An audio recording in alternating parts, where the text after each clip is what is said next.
Assalamualaikum my dear all shining stars, welcome back to another video. I hope you all are doing well. So in this video we cover long question answers of chapter 5 introduction to hydrocarbons और हम question number 7 और 8 already कर चुके हैं कि video में हम लोग 4 to 6 क्वेश्चन आंसर करेंगे और इंशाल्लाह मेरी पूरी कोशिश है कि मैं जल्दी जल्दी इस चैप्टर को कंप्लीट करवा दूं। इसके of course short question answers part 1 upload हो चुका है बट पार्ट 2 एक्चुअली रहता है, वो मैं कोशिश कर रही हूँ कि मैं जल्दी करवा दूँ। थोड़ा सा बिजी था schedule, so that's why time नहीं मिल रहा था। इंशाल्लाह ज़रूर करवा दूंगी। क्वेश्चन नंबर 4 है what is mean by isomerism, explain 4 types of structural isomers and give one example of each. And question number 5 है explain the following with suitable examples, geometrical isomers and optical isomers. Isomerism पे मैंने एक detail lecture upload किया था, आप वो भी देख लीजिएगा, आपको उससे आसानी से समझ आ जाएगा। आइसोमेरिज्म वो प्रोसेस होता है, आइसोमर्स की पहले बात करते हैं। आइसोमर्स वो ऑर्गेनिक कंपाउंड्स होते हैं जिनका सेम मॉलिक्यूलर फार्मूला होता है बट वो होते हैं स्ट्रक्चर में डिफरेंट, उसको हम कहते हैं आइसोमर्स और ये फिनोमेना होता है आइसोमेरिज्म। अब ये आइसोमेरिज्म ऑफ कोर्स टाइप्स होती हैं इनकी, हमने वो टाइप्स पढ़नी है। स्ट्रक्चरल आइसोमर्स में क्या होता है कि इनका स्ट्रक्चर डिफरेंट होता है बट सेम मॉलिक्यूलर फार्मूला होता है, इसको हम कहते हैं स्ट्रक्चरल आइसोमेरिज्म। ये क्लासिफाइड होता है फर्दर टाइप्स में। चेन आइसोमर्स, चेन आइसोमर्स हमें नेम से पता चल रहा है, चेन आइसोमर्स को हम कहते हैं स्केलेटल आइसोमर्स क्योंकि इनकी चेन डिफरेंट होती है। सो यहाँ पे आप देख सकते हैं ये बुटेन की बात हो रही है, C4H10। आप methane, ethane, propane, butane, pentane, hexane, heptane इनको याद रखिएगा। हेप्टेन होता है 7, C7, कार्बन 7 होने चाहिए। तो यहाँ पे हम लोग बुटेन की बात कर रहे हैं, एन बुटेन और आइसोबुटेन है। इसमें कार्बन आप इसमें आप देख सकते हैं कि चेन डिफरेंट है, ये चेन स्ट्रेट है और ये ब्रांच चेन है, तो ये होती है चेन आइसोमेरिज्म। इसमें न्यू आइसो और हम बात करते हैं एन बुटेन की। पोजीशन आइसोमेरिज्म में पोजीशन डिफरेंट होती है of course. Position isomers alkane show नहीं करते, ये अल्कीन और अल्काइन होते हैं। लाइक क्या होता है कि फंक्शनल ग्रुप की पोजीशन डिफरेंट होती है इसमें।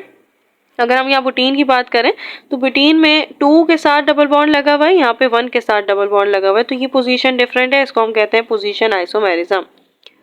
Then we are talking about the functional group isomers. Functional group isomers वो आइसोमर्स होते हैं जिनका सेम मॉलिक्यूलर फॉर्मूला है बट फंक्शनल ग्रुप डिफरेंट है, जैसे कि कीटोन, जैसे कि एल्डिहाइड, ये दो होते हैं फंक्शनल ग्रुप आइसोमर्स। अगर हम बात करें अल्कोहल की और ईथर की तो वो भी होते हैं फंक्शनल ग्रुप आइसोमर्स, इसको हम कहते हैं functional group isomerism. Ethyl alcohol and dimethyl ether, अब इसमें देख सकते हैं, आपको नजर आ रहा होगा कि सेम मॉलिक्यूलर फॉर्मूला है। कितने कार्बन है? 2 कार्बन है और एक हाइड्रोजन है, एक ऑक्सीजन है और 6 हाइड्रोजन है। यहाँ पे भी 6 हाइड्रोजन है, एक ऑक्सीजन है और 2 कार्बन है बट स्ट्रक्चर डिफरेंट है, इसको हम कहते हैं फंक्शनल ग्रुप आइसोमेरिज्म। मेटामेरिज्म, सो मेटामेरिज्म वो होते हैं, लाइक क्या होता है कि एक ही फंक्शनल ग्रुप के बारे में हम बात कर रहे हैं बट ना अल्काइल ग्रुप की डिस्ट्रीब्यूशन बिल्कुल अलग है, एक जगह मिथाइल है तो दूसरी जगह इथाइल है, इसको हम कहते हैं मेटामेरिज्म। अगर हम ईथर की बात करें तो ये मिथाइल प्रोपाइल ईथर है और ये डाइमिथाइल ईथर है। क्या हुआ, ये अल्काइल ग्रुप में डिफरेंट है, अनइक्वल डिस्ट्रीब्यूशन है अल्काइल ग्रुप की on either side of the functional group, उसको हम कहते हैं मेटामेरिज्म। असल में मैं लेक्चर अपलोड कर चुकी हूँ, आप लोगों को अगर डिटेल में पढ़ना हो तो आप वो लेक्चर ज़रूर देख लीजिएगा। ये लॉन्ग क्वेश्चंस हैं और बहुत ज़्यादा लॉन्ग वीडियोस हो जाती हैं, दैट्स वाई मुझे जल्दी जल्दी कवर करवाना पड़ता है। अब ये नेक्स्ट क्वेश्चन है, हमें एक्सप्लेन करना है optical isomers and geometrical isomers को। ऑफ कोर्स हम ये भी आइसोमेरिज्म में पढ़ चुके थे। ऑप्टिकल आइसोमर्स वो आइसोमर्स होते हैं, वो कंपाउंड जिनके पास सेम मॉलिक्यूलर फार्मूला है, सेम स्ट्रक्चर है बट वो एक दूसरे से प्लेन ऑफ रोटेशन में डिफरेंट है, उसको हम कहते हैं ऑप्टिकल आइसोमर्स। जैसे कि D isomer like dextro rotatory और एल आइसोमर्स कहते हैं लिवो रोटेटरी, ये हम कहते हैं ऑप्टिकल आइसोमर्स को।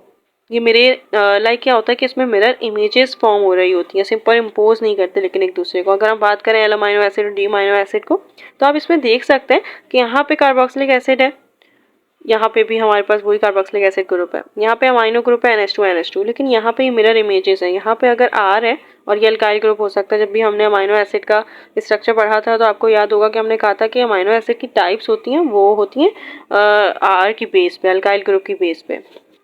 अगर हम बात करें ग्लाइसाइन की तो वो फिर H आ जाता था हाइड्रोजन, इसकी जगह सेराइन में CH2OH आ जाता था, CH3 मिथाइल ग्रुप आता था एलेनाइन में। तो ये जो हमारे पास होती है ना, लाइक हम रेफरेंस किसकी बेस पे हम इसको डिस्टिंग्विश कर सकते हैं, किसकी बेस पे हम इसको पहचान सकते हैं, वो होती है अल्काइल ग्रुप की बेस पे। ये हाइड्रोजन तो ये मिरर इमेजेस फॉर्म होते हैं, उसको हम कहते हैं optical isomers. Now we are talking about geometrical isomers, ये स्टेरियो आइसोमेरिज्म भी इसको कहते हैं। और ऑलवेज रिमेंबर सिस और ट्रांस की बात होती है ज्योमेट्रिकल आइसोमर्स में। सिस और ट्रांस में ये फर्क होता है कि जब भी सेम ग्रुप लाई करेगा same side of the molecules में, उसको हम कहते हैं सिस आइसोमर्स। ये आप देख सकते हैं, हाइड्रोजन हाइड्रोजन ये सेम साइड पे है।